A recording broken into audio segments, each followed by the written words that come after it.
मनुष्य को एक बात कहूं, जीवन में अपने बड़े से कभी कोई ऐसी बात नहीं कहनी चाहिए कि हमारे बड़े को संकोच हो जाए। किसी से कुछ मांगना है यदि बड़े से, तो ऐसी वस्तु न मांग दी जाए कि बड़े को सोचना पड़ जाए कि हम इनको दें कि न दें। जीवन में कैसी कामनाओं को भगवान के सामने रखना है, इसका भी विवेक रखना चाहिए। बहुत पहले की घटना सुनाऊं। पूज्य महाराज श्री के साथ एक कथा में मैं बैठा था। कमरे में एक व्यक्ति आया, बोला, महाराज आप 3 साल पहले कथा करने आए थे, आपने कहा कि मनोकामना लेकर कथा पाठ करिए, 1 साल के अंदर कामना पूरी हो गई, 3 साल से पढ़ रहा हूं, कुछ नहीं भया मेरा। महाराज जी ने पूछा, कामना कौन सी रखी है आपने?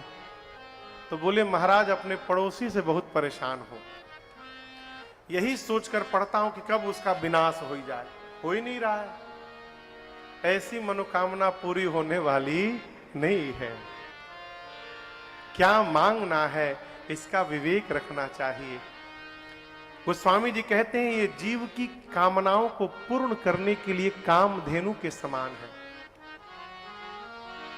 बुद्धिजीवियों को विश्राम देने के लिए है। बुध विश्राम, विश्राम समझते हैं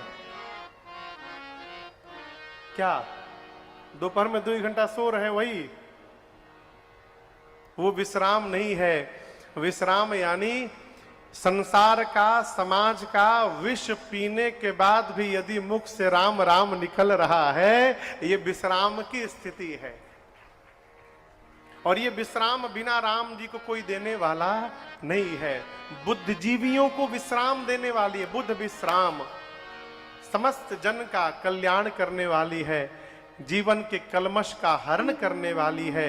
ये गोस्वामी तुलसीदास जी ने बताया। प्रयाग में बैठे याज्ञवल्क्य ऋषि कहते हैं भरद्वाज जी से कि मैं महिमा सुनाऊं।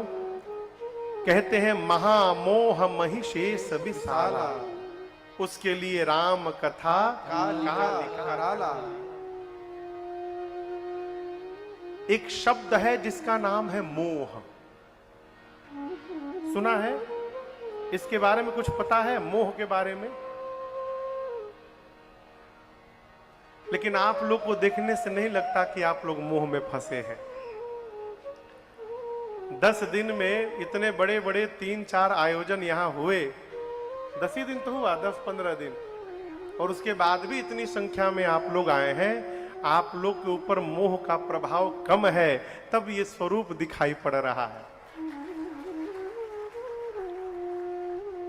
देखिए, मोह क्या है इसको समझिए। मोह है परिवार में, समाज में, अपनों में जो हम राग लगाकर बैठे हैं, इसका नाम है मोह। और हमारे में भी मोह है। देखिए, पहले दिन मैं आपसे कह देना चाहता हूं, हम कोई संत नहीं है, हम भी वही हैं जो आप हैं। आपको काम मिला है लोहे का, आपको काम मिला है पेंट का, और हमको ठाकुर जी ने काम पकड़ाया है अपनी कथा गाने का। बस इतना ही अंतर है हमारे आप में, और कोई अंतर नहीं है। हम कथा सुना रहे हैं तो हम काम से, क्रोध से, विकार से परे हैं। भ्रम से बाहर रहिएगा। मोह सबके अंदर है, हमारे भीतर भी है, लेकिन ये मोह महामोह ना बन जाए, इसकी सावधानी रखनी है। घर में, परिवार में, बेटा में, बेटी में, माई बाप, भाई बहन, पति पत्नी में, इनमें जो प्रेम कर रहे हैं, ये मोह है। ये ज्ञान पूरक प्रेम हो तो सही है, इसका कोई खतरा नहीं है। ज्ञान पूरक यानी आपका कर्तव्य है, इनका पोषण करना, आप कर रहे हैं, ये ज्ञान परक प्रेम है। अज्ञान परक प्रेम क्या है? यही सर्वस्व है। अरे इतनी बड़ी कथा हो रही है, चलो ना कथा में एक दिन, कथा में जाने का टाइम है।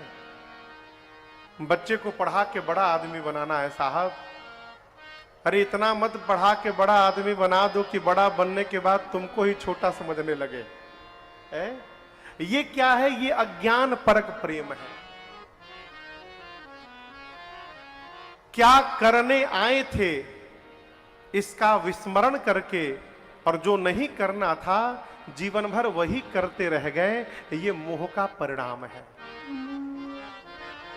हम आपको डरा नहीं रहे हैं और नहीं आपको मना कर रहे हैं कि आप ना करिए, सब करिए, परिवार का पोषण करिए, समाज में अपना योगदान दीजिए, लेकिन इसके साथ साथ ये भी ध्यान रखिए कि आप हैं क्या और क्या करने आए हैं यहां पर।